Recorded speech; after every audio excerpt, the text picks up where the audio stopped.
Sa magandang umaga po sa inyo lahat at maging po sa ating pong mga nanonood at nakikisa, hindi lang nanonood, kundi having fellowship with us through online, doon po sa ating pong Facebook Live. Saan kayo, ang Panginoon ay sumasa inyo at maging po sa atin sa kalagitnaan. Hallelujah!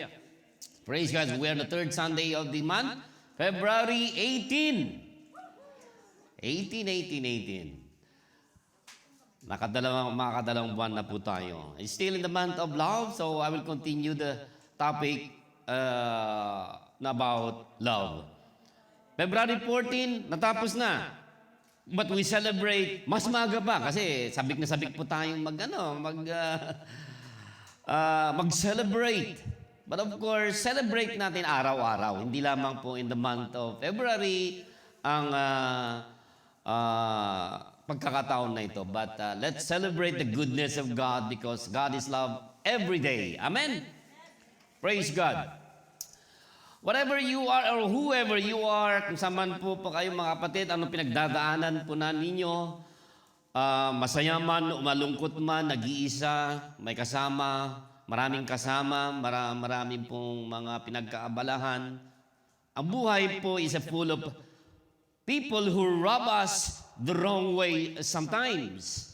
Kasi minsan, inanakaw po, dinadivert po yung ating pong mga masasayang buhay because of the devil's influence. But whether with this win in our family at ginagamit din po ng Diablo para talunin po ang ating pananampalataya at yung paglilingkod natin sa ating pong Panginoon at pagsunod natin sa Panginoon.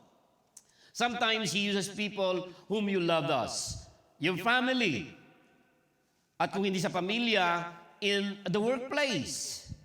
Pag na-pressure po kayo sa inyong trabaho, di ba? Mga deadline, and even to the students. Yung mga estudyante, kapag sila ay nag-aaral, ang dami pong mga thesis. Ibang klase no, pag sinabing thesis. Hindi thesis, o kaya kapag mayroon pong examination, diba? Nagkukumahog na mag-review. Okay? Magre-review pero wala namang nire-review. Okay? Sa trabaho, not only sa trabaho, kundi bilang mananampalataya in the church. Kahit sa church, mayroon din pong mga pressures. In the community where you are, mayroon pong mga bagay na hindi natin naiintindihan na kung minsan yung kasiyahan natin naglilingkod sa Panginoon ay naapektuhan po. And we encountered, mayroon pong isang tao talaga. We will encounter at least one person who drives us absolutely crazy. Mayroon talaga isang tao na ikaw pa yung nakatapat. Ay, di ba? Kasi kung minsan alam nyo sa trabaho, minsan naghahanap tayo, ay mas maganda dito sa trabaho ko to, walang intermitido, walang pakilamero, walang di ba? Ako lang nakikapakilamero. Di ba? Kaya kumiiwas tayo ng dito masaya, walang kaya mas gusto kong mag-isa. Para malaman, ay dami mga Pilipino dyan, pinaayaw ko yan. Gusto natin, diba? Hindi ka masaya pag nag-iisa. Amen. So, mayroon ka sana katapat. Parang tinatapatan ka, parang somewhat na, nung sa una lang, magandang kasama. Ay, hindi, friendly yan. Pero habang tumatagal, katapat ng iyong katangian, attitude. Di ba? So maybe, dahil mayroong mga taong mga ganito, they will insult you, o kaya patalikod na kaya nilalabanan, o sinasaktan, o hindi lang sinasaksak.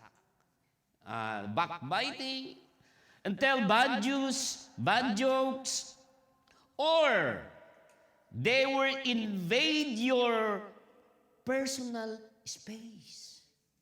Kapag yung space mo o yung kingdom mo ay mayroon pong lumusob. Di ba? Oy! Mayroon pong di ba? Nagkakaroon tayo ng o kaya natatapakan yung ating ego, di ba? Sino to? Kabago-bago niya pa lang. Malaman kung sino makaasta, di ba? Nagmamarunong, wala namang alam. Di ba? Kung minsan, mga bagay.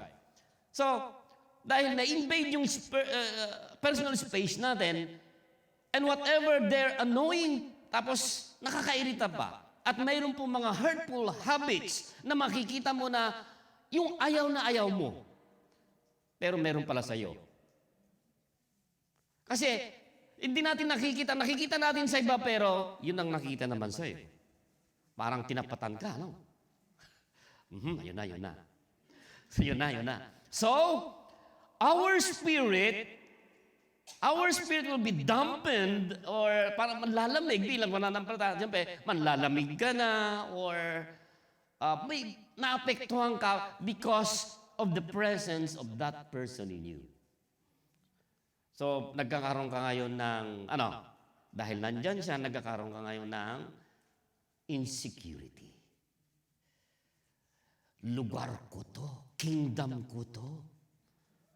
Tama? Example na lang po mga kapatid, sa mag-asawa, they have space in a holy matrimony. Okay? Kapag may kalaguyo at pumunta doon sa perimeter po ng di ba? Masaya ba kayo? Hindi di ba? Siyempre. Dahil in the bound of marriage, kung totoo kang lumaglagay sa di ba? Masasaktan yung isa. So, manlalamig yung relasyon ng mga mag-asawa. Kung hindi na mag-asawa sa mga magkakaibigan, manlalamig. Dahil pakialamero to. Pakialamero. Okay. Hindi, friendship naman po tayo eh. Okay. So as Christians, how do we cope with difficult peoples? Are there difficult peoples? Yes, marami yes. Yes, mayroon. Huwag na kayong magbanggit. Kilala nyo na itong mga mahirap na makakasama. Very difficult people. Pero tayong mga anak ng Diyos, Christ calls us to love selflessly and ceaselessly. Huwag mawala sana. Kaya pinag-aralin ng nakaraan. Ngayon po mga kapatid, so what are we supposed to do? Ano po ang gagawin po natin bilang isang mananampalataya?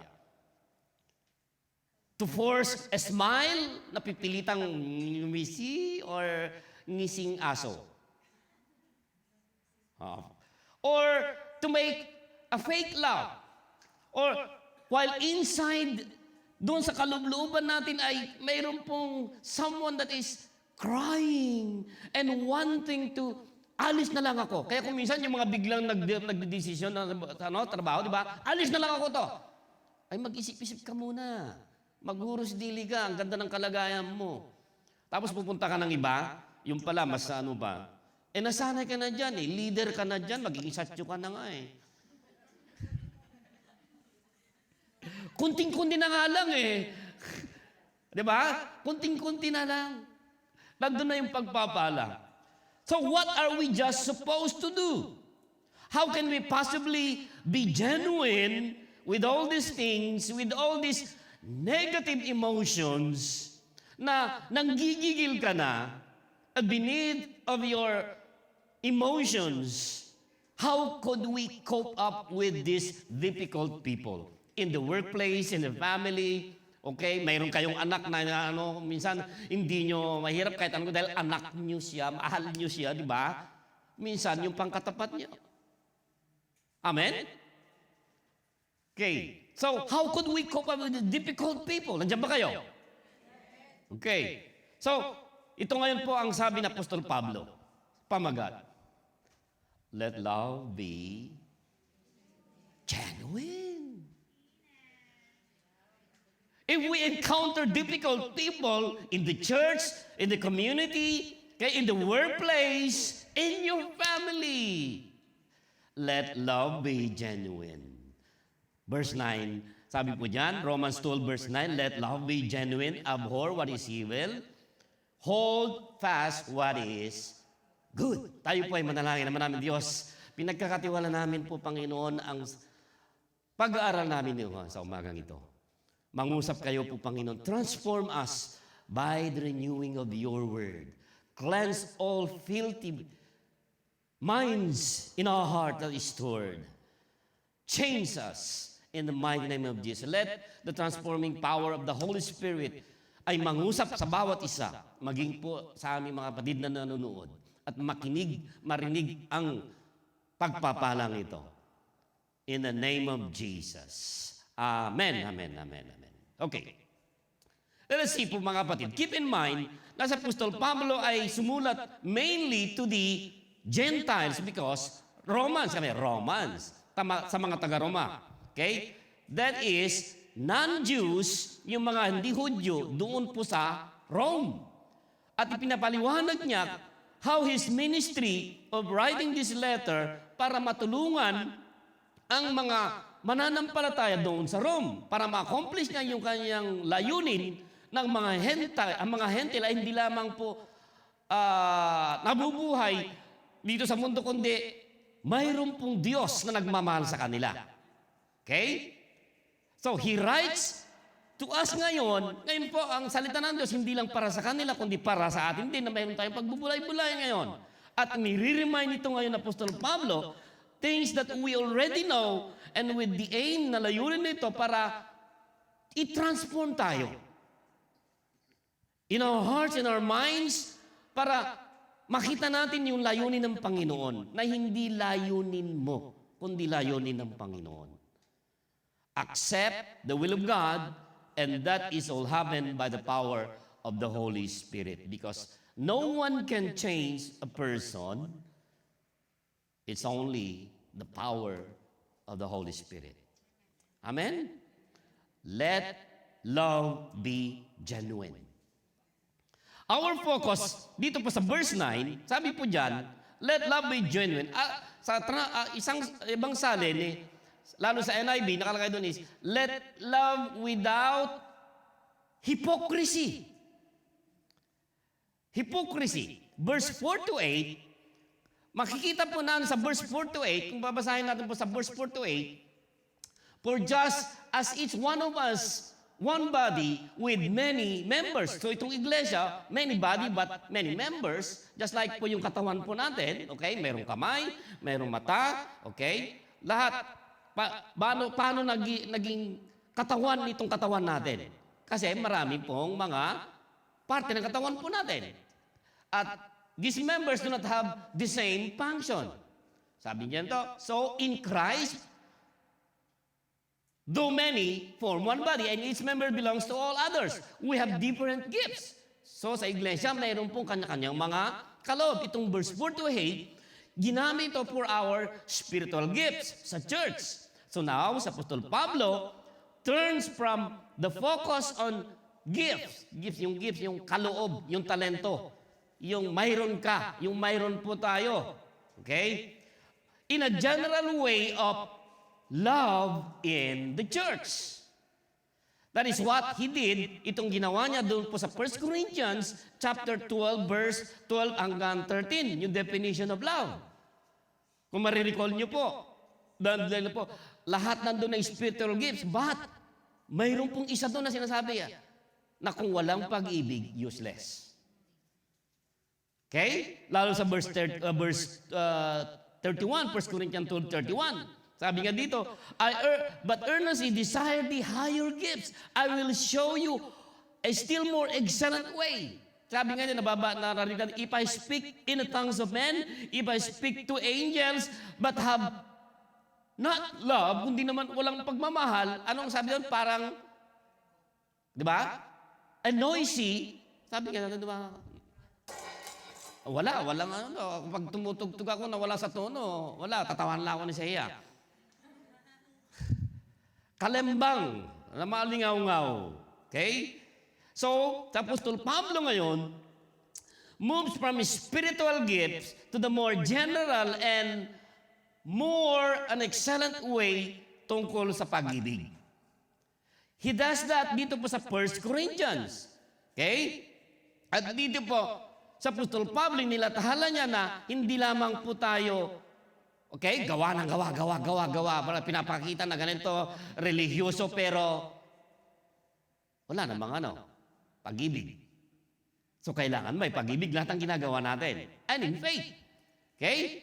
So, kung ano po nakita natin sa verse 3 ngayon po, what it looks like when we are not thinking more highly. Kung minsan kasi, pinapakita natin na parang level up na tayo, mas marunong tayo, mas ano tayo, dahil meron tayong kaloob. At tinitingnan natin ang iba na, wala lang ano yan, minamaliit natin.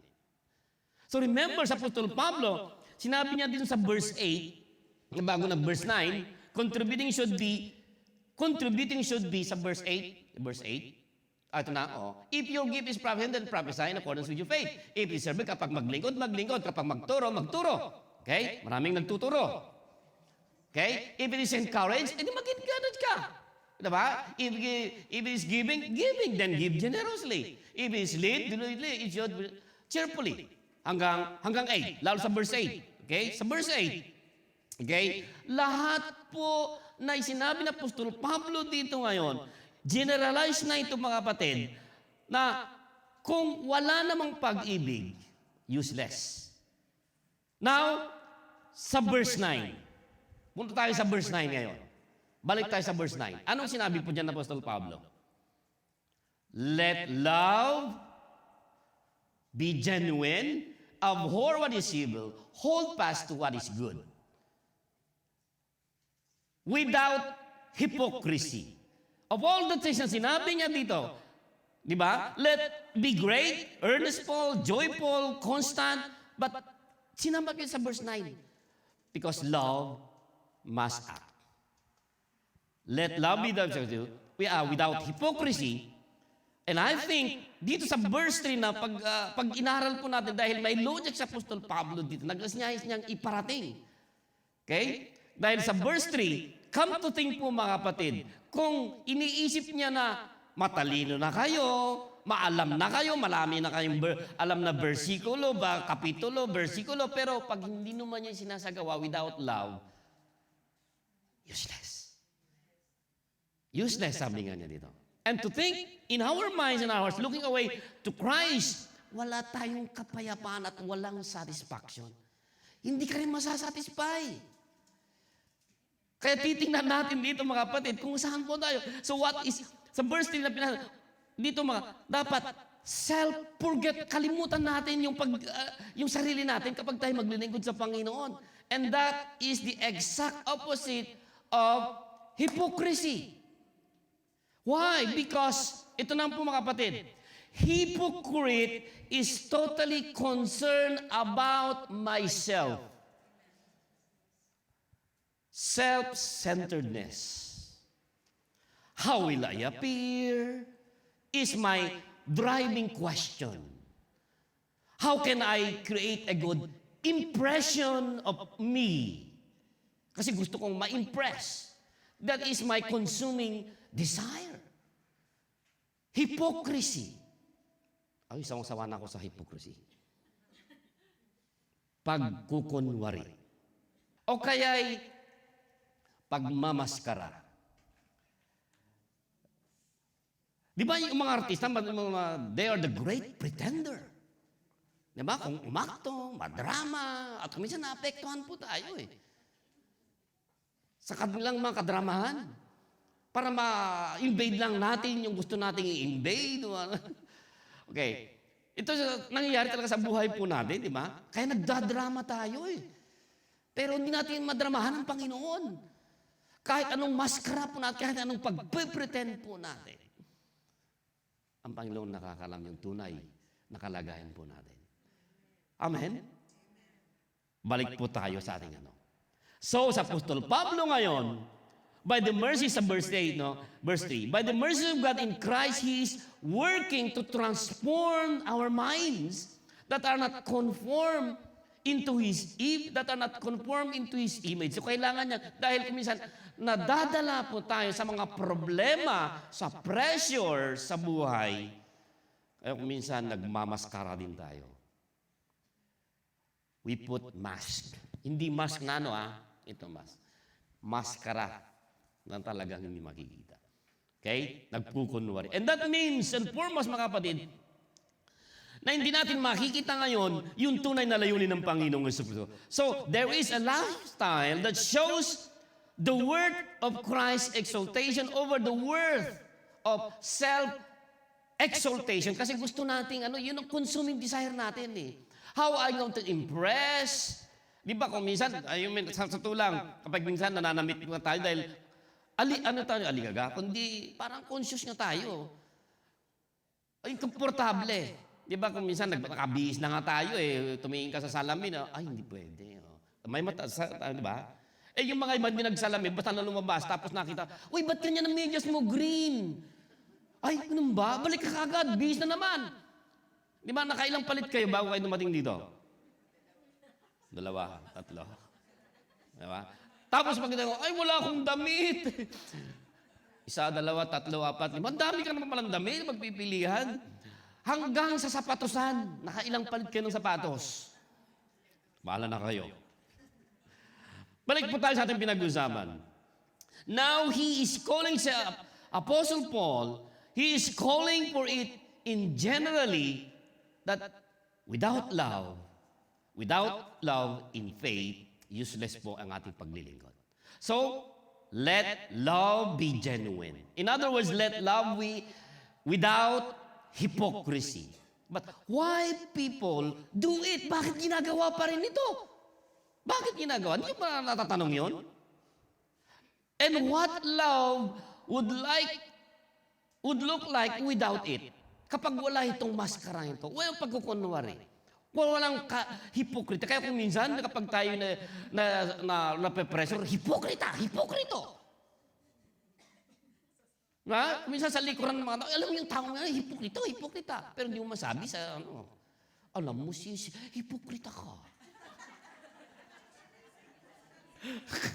Di ba? Hindi mo masabi yun. Kasi it will hurt. Di ba? Tama?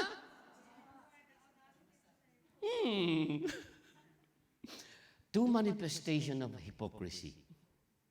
Hypocrisy shows itself in 2 ways. One is, it tries to make the outside look better. It tries to make outside, yung katawan po natin, better than the inside. We put forward what looks like a loving behavior. Akala mo talaga, loving behavior. That does not really signify what we feel on the inside. But the inside, against. Naranasan nyo yun? Naranasan natin lahat, tama? Huwag nyo nang sabihin kung sino man yung yun. Sa Apostol Pablo, naranasan nyo. Sa Apostol Pablo nga, naranasan But 1 Corinthians 13 verse 3, if I give away all I have, and if I deliver up my body to be burned, nagpasunog kilay ako, o kaya ano man ang ginagawa ko, but have not love, I gain nothing. So you can do some remarkable external acts of sacrifice. Ito ngayon, makikita po natin na external lang ito, but not have love. Mismo ang Panginoon sa Kristo. Okay, Matthew 15 verse 7. Sabi po, you hypocrites. Ang Panginoon sa kapag you hypocrites, nagtuturo kaya siya, matindi, medyo yung kanyang salita, you hypocrites. Sinong kawasan ng Panginoon sa Kristo? Hindi kaya kuminsan nagtatago kaya mga Kaya nasasaktan ng mga Pariseo, yung mga Sadeo. You hypocrites. Talagang tinutumbok niya. Ay, kung manunumbok kaya ako, ikaw. Naku, delikado. Baka ba sa next Sunday, wala na, marami ng basher.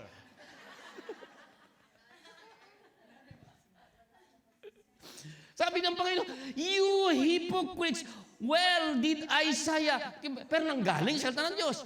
Ito nga, nung panahon na Isaiah, prophesy about you when he said, the people honors me with their lips. But their heart is far from me. So makikita natin ngayon, manifestation of hypocrisy. Okay? External lips, mabuka, madaldal. Flattery. Okay? Mabola.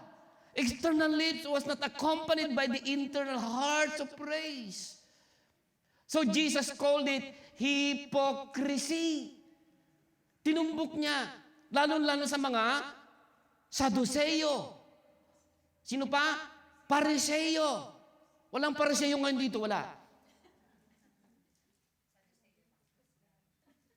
Sad to say. May Saduseo.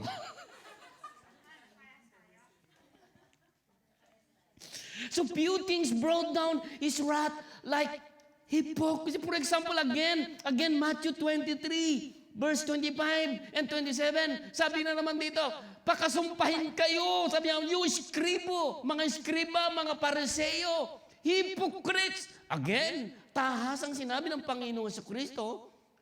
Kapag kayo nga nakaupo, okay na, may audience na gano'n, sasabihin nyo kagad, di ba? O kayo nga man kung ako ang Saduseo, ako yatang pinapataman. Mismo ako, Saduseo ako, Pariseo ako. Di ba? Asar. So itong Panginoon, sabi, tapos, you clean on the outside of the cup and plate, but inside they are full of greed and self-indulgence. Kasi ginagawa nila. Okay? Tapos sabi niya, pakasumpahin kayo yung mga skribo, pariseo, hipokrito. Hypocrites, for you are like whitewashed tombs. Yung sepultero, gumenasay. Tombs, libingan, di ba? Ang ganda-ganda, di ba? Pag maputi, okay, may pintura, pero ano man ang laman loob ng kalansay, patay. Di ba nitso?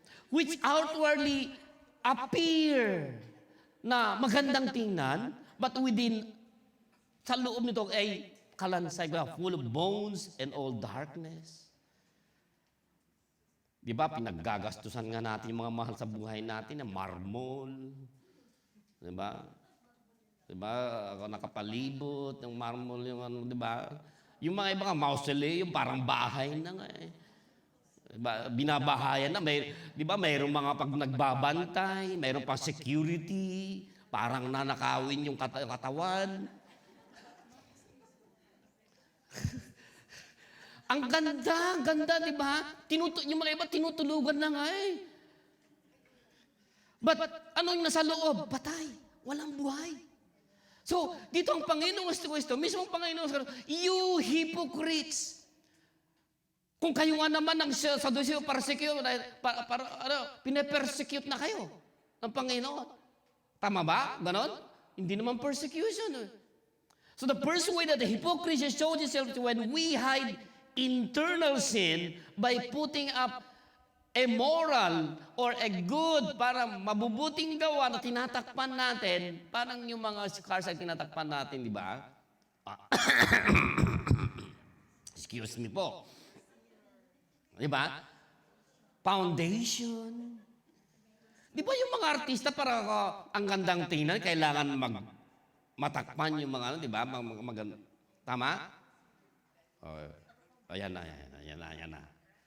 So the first way the hypocrisy is we hide. Di ba? May raming mabibili dyan sa butika na para itago. Di ba? Pero pag natulog tayo, pag hinugasan natin yon, ayan na. Silabasan na lahat. Di ba? Ngayon, mayroon ng mga pampatago ng wrinkles, pampabotox, di ba? Batok. Pero, you cannot hide aging. We cannot hide. Tama? We cannot hide. The best use is, alam niyo mga batid, love lang eh. Love. Amen. Let love you be genuine. Amen. So here's the other way that the hypocrisy shows itself. Number 2 again. Number 2, we hide our own,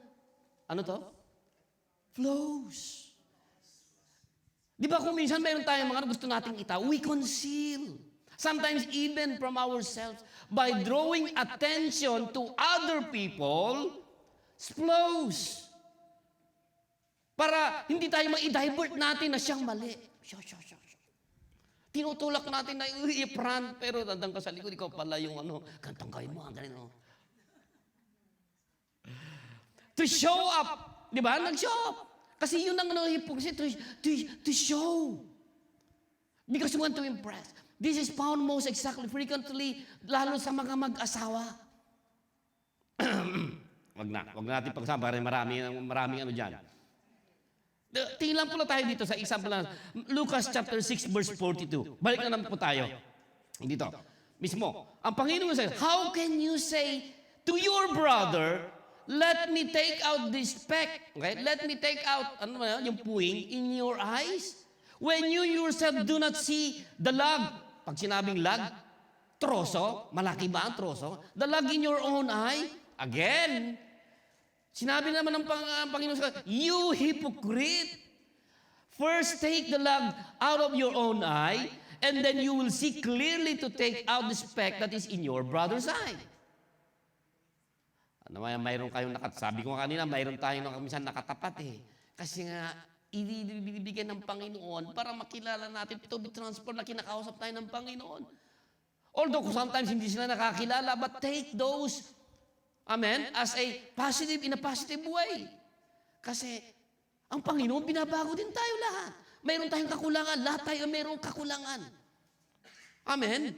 Kaya nga hanapin natin yung kakulangan yun sa Panginoon. So Paul is saying, real love doesn't act this way. Hindi kabikutan. Kaya nga sinabi, let love be, ano pamagat? Genuine. Hindi genuine. Genuine. Okay, let love be without hypocrisy. Even kung hindi galing sa pag-ibig na ito, kahipokritohan ang ginagawa natin. Kaya nga sumulat sa Apostol Pablo, kung ginagawa niyo lahat mga ito, lalo na sa iglesia, kung maglingkod, kung magturo, okay, at walang kalakip na pag-ibig, kahipokritohan. Nakikita na natin ngayon. He said in again, the Apostle Pablo, 1 Corinthians 13 verse 6, that love rejoices with truth. Katotohanan. So, but hypocrisy is concerned about falsehood. Kasinungalingan lagi. Ang hypocrisy. Pagsisinungaling. But in love, kapag it rejoices with truth. Siyempre kapag kasinungalingan, nagtatago. Tinatago ang katotohanan, misleading other people, hiding something. Okay? Kaya minsan nagigilty, at minsan, mayroong mga defensive mechanism. Di ba? Nakuha nyo? Nahuhuli nga natin kung minsan eh. Yung mga may kasalanan, sila pa ang galit. Nangunguna na sila ay kunyaring ano na, nagagalit. Matapang. Nakala mo walang utang. Utang na loob. So, hypocrisy is the opposite of loving the truth. Amen? It is the opposite of love. So, sa Apostol Pablo, ang sabi niya dito, magmahalan kayo, let love be without hypocrisy. Let it be genuine. Amen? Ano ngayon po ang layunin ng hypocrisy? Kasi ayaw man natin. Pero minsan, nadadala po tayo because of pressure sa buhay. No, ngayon po mga kapatid, let's ponder kung bakit ang diablo, bakit gusto tayong ilinlangin? What is going? Why do people do this? Alam naman natin na hindi maganda ito pero ginagawa natin. Kasi nasasatisfy yung ating sarili. Tama mga kapatid? You want to impress.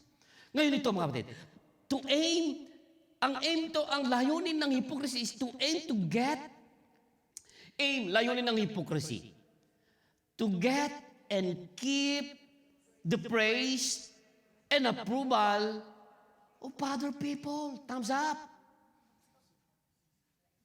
Kapag walang nag-thumbs up, magagalit. Diba? Hindi na bati. Hindi nakakausapin. Ayan na.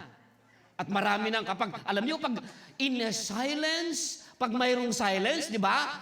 Marami ng interpretation. Dahil silence na yun, bakit hindi siya sumasagot?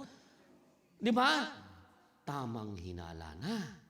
Naggano na, hihinala na. Okay? Hypocrisy is driven by the craving for other people to make much of us. For example, Matthew 6 verse 2, Jesus said again, when you give to the needy, kapag kayo nagbibigay sa mga nangangailangan, sabi niya, di ba, huwag nyo nang ipaglandakan. Huwag nyo nang itumpreta. Kapag gumawa pa ng akala nyo, ay naku, di mo lang bumati, bumati doon sa kanyang sila lang, dalawa. Yung mga iba na gusto kasi nakalantad lahat yung buhay. Kaya kung minsan nag-aaway, pati buhay na hindi ka dapat nandoon nakalantad. Hindi ko sinasabi na ang Facebook ay hindi maganda. Pero may etiquette naman sana. Yung dapat itago ay itago. Yung dapat ilabas ay ilabas. Amen? Kapag wala ka namang account, nahuhuli ka na. So, sabi ng ating Panginoon, di ba? You, again, as the hypocrites do in the synagogues and in the street, they may be praised by others. Kasi gusto they are consumed to be praised by others. And truly I say to you, natanggap na nila yung kanilang reward. And in verse 5, he says again, and when you pray, kayo ba kapag may nanalangin, they love to pray in the synagogue, di ba? You must not pray, sabi na ng Panginoon, like the hypocrites. For they love to stand and pray in the synagogues and in the street corners that they may be seen by others. But truly I say to you, they have received, di ba? Natanggap na nila yung kanilang reward. So in other words, mga kapatid, they are craving so much for the approval of other person and praise. They got it already. They got it. Love, ang pag-ibig ay hindi po ganon. Amen? It says na Apostol Pablo, hindi ganon kahipokrito ang pag-ibig. Hindi totoo yun. It does not crave the praise of men. Na kung minsan, dahil, ako na lang pinag-uusapan, dapat nandun ako presente lagi. Kaya ayaw mo mag-absent. Hindi naman ganon. Amen? Because if you are craving for the approval or praise of men, ito na po mga kapatid ang layunin. Hindi mo man ito ginagawa pero nadadala po tayo ng pressure sa buhay. It has been set free from that bondage. Ang ating Panginoon nakalaya na po tayo, pinalaya tayo ito sa mga ganitong bagay. Kaya nga tinuturuan tayo, may salita ng Diyos para matransform tayo by the renewing of His Word to the Word ni Apostol Pablo. Let love be genuine, without hypocrisy. In fact, that is close to the essence of love. It does not think highly of myself. It does not think so much about myself. Self-centeredness.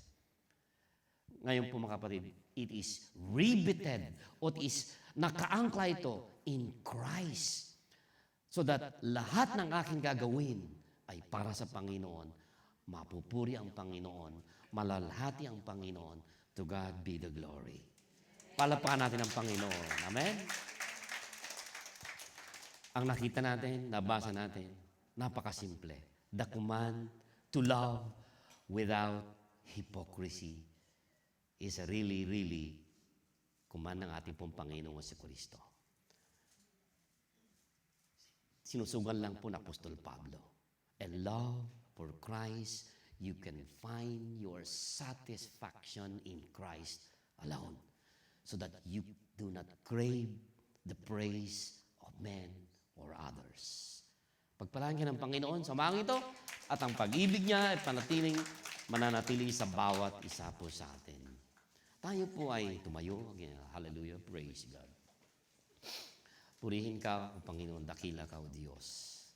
Salamat sa sulat ng Apostol Pablo sa mga taga-Roma na nakarating sa mga hentil. We are the Gentiles at mahal niyo kami, O Panginoon. Love doesn't put artificial fronts. Hindi yung mga kesyo kung ano-ano mga. Hindi yun mga. Love does not dwell. Love does not dwell in the wrongdoings or the flows of others.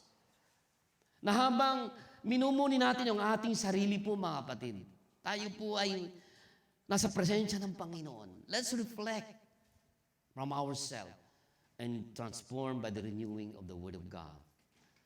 Love does not crave the praise of other people. Love does not act religious to hide our sin. Dahil mayroon po tayong mga kasalanan. Hindi natin maitago ang ating mga kasalanan.